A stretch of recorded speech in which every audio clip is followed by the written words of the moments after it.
السلام علیکم عزیز طلبہ، آج ہمارا جو عنوان ہے، موضوع ہے، وہ حضور علیہ السلام کی احادیث مبارکہ کے سلسلے میں جو ہمارے سلیبس میں جتنے احادیث مبارکہ ہیں ان میں سے آخری حدیث آج آپ کے سامنے اس کی وضاحت بیان کرنا ہے۔ تو پیارے بچوں، یہ حدیث مبارکہ ہر لحاظ سے اہم ہے اور انفرادی حیثیت رکھتی ہے۔ اس حدیث مبارکہ میں اللہ کے پیغمبر نے ہمیں انسانیت کی تعلیم دی ہے، انسانیت کے کام آنے کی تعلیم دی ہے، خلق خدا کو نفع پہنچانے کی تعلیم دی ہے۔ تو اس لحاظ سے ہمارے لیے یہ حدیث ہمارے معاشرے میں رہنے کے لیے ہماری معاشرت اچھی ہو جائے، ہمارا رہن سہن اچھا ہو جائے، ہم لوگوں کے کام آنے والے بن جائیں۔ تو پیارے بچوں، اس حدیث کے الفاظ پر اور اس کی جو موضوعات کی وضاحت ہے آپ نے توجہ سے سننا ہے۔ سب سے پہلے میں حدیث کے الفاظ کی طرف آتا ہوں۔ خیر الناس من ينفع الناس، خیر الناس من ينفع الناس۔ پیارے بچوں، خیر کا معنی ہے بہتر، اچھا، ناس کا معنی ہے لوگ، من کا معنی ہے جو، ینفع فائدہ دیتا ہے، نفع دیتا ہے، ناس کا معنی لوگ، لوگوں کو۔ یہ حدیث کے الفاظ کے معنی۔ اب اس کا سلیس ترجمہ، خیر الناس من ینفع الناس، لوگوں میں اچھا وہ ہے جو لوگوں کو نفع دیتا ہے۔ یہ حدیث کے الفاظ تھے اور حدیث کے الفاظ کا معنی میں نے آپ کے سامنے بیان کیا۔ اب اس حدیث کی جو توجیحات ہیں، وضاحت اہم جزیات کی وہ کرنا مقصود ہے۔ تو پیارے بچوں، ذرا توجہ سے بیٹھیے گا۔ اللہ کے پیغمبر نے فرمایا خیر الناس، بہترین لوگ، من ینفع الناس، وہ ہیں جو لوگوں کے کام آتی ہیں، لوگوں کو نفع پہنچاتے ہیں، لوگوں کے لیے آسانیاں پیدا کرتے ہیں، لوگوں کی مشکلات دور کرتے ہیں، وہ اللہ کے ہاں سب سے بہترین ہیں۔ میرے نبی نے یہ نہیں فرمایا رات کو اٹھ کر تہجد پڑھنے والا وہ اللہ کے ہاں سب سے بہترین ہے، نوافل پڑھنے والا اللہ کے ہاں سب سے بہترین ہے، بلکہ میرے پیغمبر نے فرمایا اللہ کے ہاں سب سے اچھا آدمی، سب سے اچھا انسان وہ ہے جو اللہ کی مخلوق کے کام آئے، جو اللہ کی مخلوق کو فائدہ پہنچائے، نفع پہنچائے۔ میرے پیغمبر کے ہاں، میرے اللہ کے ہاں وہ سب سے اچھا، سب سے اعلیٰ ترین انسان ہے۔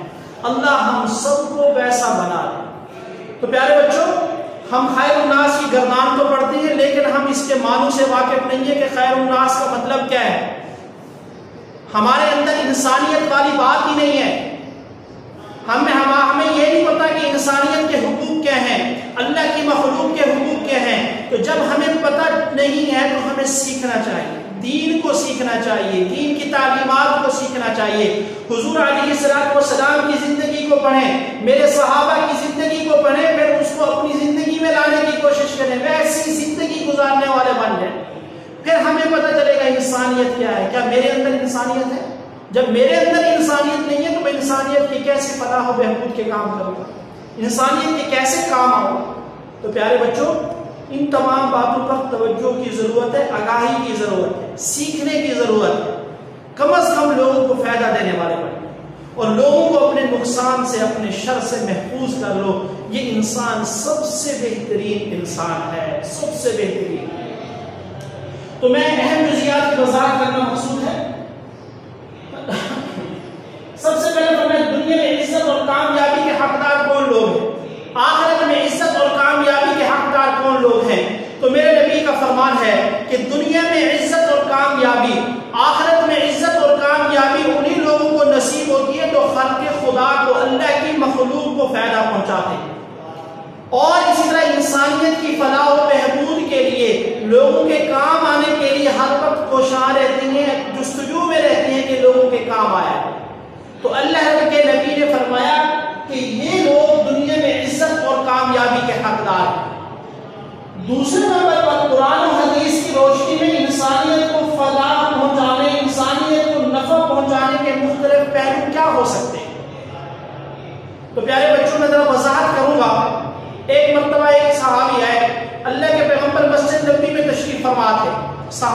مجمع لگا ہوا تھا اور حضور علیہ السلام سے ایک سوال کیا، پیارا سوال. کیا سوال کیا؟ فرمایا ای الناس احب الی اللہ. دوسرا سوال ای الاعمال احب الی اللہ. پہلا سوال ای الناس احب الی اللہ، کون لوگ اللہ کو سب سے زیادہ محبوب ہیں، سب سے زیادہ پسند ہیں. دوسرا سوال ای الاعمال احب الی اللہ، کون سا عمل، کون سے اعمال، کون سی نیکیاں اللہ کو سب سے زیادہ محبوب ہیں، سب سے زیادہ پسند ہیں. تو میرے نبی نے دونوں سوالوں کے جواب میں ارشاد فرمایا، پیارے بچوں توجہ کرنا، اللہ کے پیغمبر کا فرمان سننا. فرمایا یکشف عنہ قربتاً، اللہ کے ہاں سب سے زیادہ پسندیدہ عمل، سب سے زیادہ پسندیدہ لوگ وہ ہیں جو لوگوں سے مشکلات کو دور کریں، لوگوں کے لیے آسانیاں پیدا کریں، لوگوں کی مشکلات کو حل کرنے والے بن جائیں، ان کے مسائل کو حل کرنے والے بن جائیں. اسی طرح فرمایا او یقضی عنہ دینا، اور اسی طرح جو مقروض انسان ہے، پیسہ نہیں ہے، مجبور ہے، سر پر قرض کا بوجھ ہے، اللہ نے کسی کے دل میں ڈالا، مال دیا کہ اس کا قرض اتار دے. فرمایا یہ اللہ کے ہاں سب سے زیادہ محبوب ہے جو لوگوں کے سر سے قرض کا بوجھ اتارنے والا ہے. اسی طرح فرمایا او یقید عنہ جوعا، بھوکے کی بھوک کو مٹانے والا اللہ کے ہاں سب سے زیادہ محبوب ہے. میرے پڑوسی میں کوئی بھوکا سویا ہوا ہے، مجھے پتا ہے میرے محلے میں، میری گلی کے اندر، میرے شہر کے اندر کہیں کوئی بھوکا رہتا ہے، اس کی بھوک کو مٹا دینا، پیاسے کو پانی پلا دینا، یہ اللہ کے ہاں سب سے زیادہ محبوب عمل ہے. اور یہی لوگ اللہ کے ہاں سب سے زیادہ محبوب ہیں. تو میرے نبی نے یہ وضاحت فرمائی. ایک اور حدیث میں آتا ہے، اللہ کے پیغمبر سے پوچھا گیا احب العباد الی اللہ، اللہ کے بندوں میں سے سب سے زیادہ اچھے بندے کون ہیں، اللہ کو سب سے زیادہ محبوب بندے کون ہیں؟ تو میرے نبی نے فرمایا انفعہم لعیالہ، اللہ کے بندوں میں سے سب سے زیادہ اللہ کو محبوب وہ ہیں جو اللہ کے کنبے کا خیال کرتے ہیں، جو اللہ کے کنبے کو نفع پہنچاتے ہیں. یہ مخلوق، یہ انسانیت، یہ ساری مخلوق اللہ کا عیال ہے، اللہ کا کنبہ ہے جو اللہ کے کنبے کو نفع پہنچائے. ظاہر ہے جو میرے خاندان کو نفع پہنچائے گا، میرے بچوں کا خیال کرے گا، مجھے وہ سب سے زیادہ محبوب ہوگا. اور جو اللہ کے کنبے کا خیال کرے گا، ساری مخلوق اللہ کا کنبہ ہے، تو وہ اللہ کو سب سے زیادہ محبوب انسان وہ ہے جو اللہ کے کنبے کا خیال کرے، اللہ کے کنبے کو نفع پہنچائے. تو پیارے بچوں، اسی طرح حدیث ایک آیت میں آتا ہے، قرآن پاک کی آیت وَفْعَلُوا الْخَيْرَ لَعَلَّكُمْ تُفْلِحُونَ، نیکی کے کام کرو تاکہ تم فلاح پا جاؤ، کامیابی کی طرف چلے جاؤ. اب وہ کامیابی کیا ہے، نیکی کیا ہے، خیر کے کیا کام ہیں؟ تو حضور کے چچا حضرت عباس رضی اللہ تعالی عنہ اس آیت کی تفسیر میں فرماتے ہیں کہ نیکی سے مراد خیر کی تفسیر بھوکے کو کھانا کھلانا، اسی طرح مریض کی عیادت کرنا، اسی طرح قیدی کو چھڑانا، یہ خیر کی صورتیں ہیں، لوگوں کے کام آنا. اسی طرح خیر کی اور صورتیں جو علماء کرام نے بیان کی ہیں، تعلیم کے ذریعے لوگوں کو نفع پہنچانا، علم کے ذریعے لوگوں کی جہالت ختم کر کے ان کو علم کی روشنی کی طرف لے جانا، یہ بھی نفع کی صورت ہے. اور اسی طرح درخت لگا دینا اپنی گلی میں، اپنے محلے میں، اپنی سڑک کے ساتھ، اپنے گھر کے ساتھ، تاکہ لوگ درخت کے سائے سے نفع اٹھائیں. وہ درخت ایک تو سایہ پیدا کرتا ہے، ہوا کو صاف کرتا ہے، اور اسی طرح دوسرے بھی اور بہت سے منافع ہیں، سایہ دیتا ہے. تو یہ لوگوں کے فائدہ آنے، لوگوں کے کام آنے کی صورت ہے. اپنی گلی کو صاف رکھنا تاکہ آنے جانے والے کو تکلیف نہ ہو.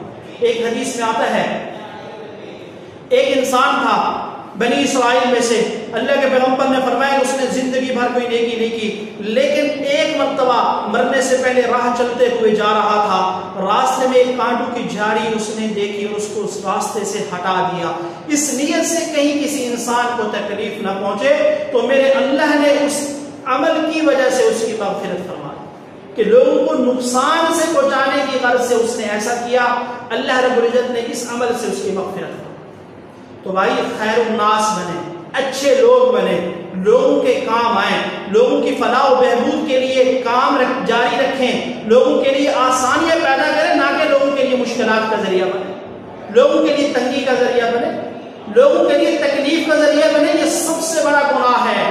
حقوق اللہ تو اللہ معاف کر دے گا، اللہ مہربان ہے، لیکن حقوق العباد کے معاملے میں پیارے بچوں یاد رکھنا، جب تک جس کا آپ نے حق کھایا ہے، جس کو تکلیف پہنچائی ہے، جب تک وہ معاف نہیں کرے گا میرا اللہ بھی معاف نہیں کرے گا۔ تو اس لیے حقوق العباد کے معاملے میں خیال رکھیں، جیسا کہ حضرت ابو ہریرہ رضی اللہ تعالی عنہ کی حدیث میں آتا ہے کہ حضرت ابو ہریرہ رضی اللہ تعالی عنہ فرماتے ہیں کل قیامت کے دن ایک شخص لایا جائے گا جس کے نامہ اعمال میں نیکیوں کا بہت بڑا ڈھیر ہوگا، بہت بڑا، حد نگاہ تک نیکی ہی نیکیاں، تہجد پڑھی ہوگی، نوافل پڑھے ہوں گے، ذکر و اذکار کیا ہوگا، روزہ نہیں چھوڑا ہوگا، اور اسی طرح نفلی روزے رکھے ہوں گے، ساری عبادتیں ہوں گی اس کے نامہ اعمال میں۔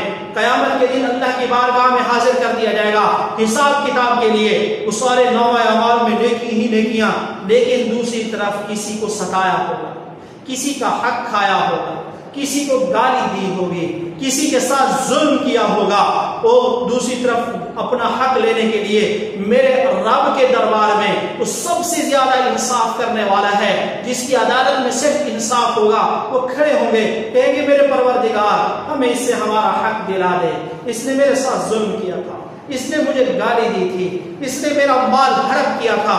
تو اللہ رب العزت فرمائیں گے کہ اس وقت تو اور کوئی کرنسی ہوگی نہیں، یہ نیکیاں ہی کرنسی ہوں گی، اللہ ہر حقدار کو اس کی نیکیاں دینا شروع کر دیں گے۔